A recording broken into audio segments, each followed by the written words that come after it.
unique platform, question, kumusta ka? Kumusta ka na? Kumusta ka na after the coronation, after crown of Asia Pacific International Finance? I don't know if it's rejecting, but I'm very happy, I'm very grateful, and I feel so blessed po. And kaya mo nang na-interview ako ng The Crown Philippines after my crowning moment, umiyak ako because of tears of joy. Kasi finally, I was able to represent the Philippines na, and I was able to shout Philippines sa international stage. So I'm just so grateful and blessed. The competition is tiring.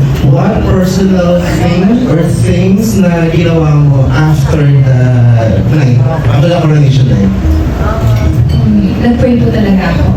Nag-pray ako. I thank God for all the blessing, for the strength, for the team that she gave me, the family, and of course the fans, the media that's supporting me. I thank Him po talaga.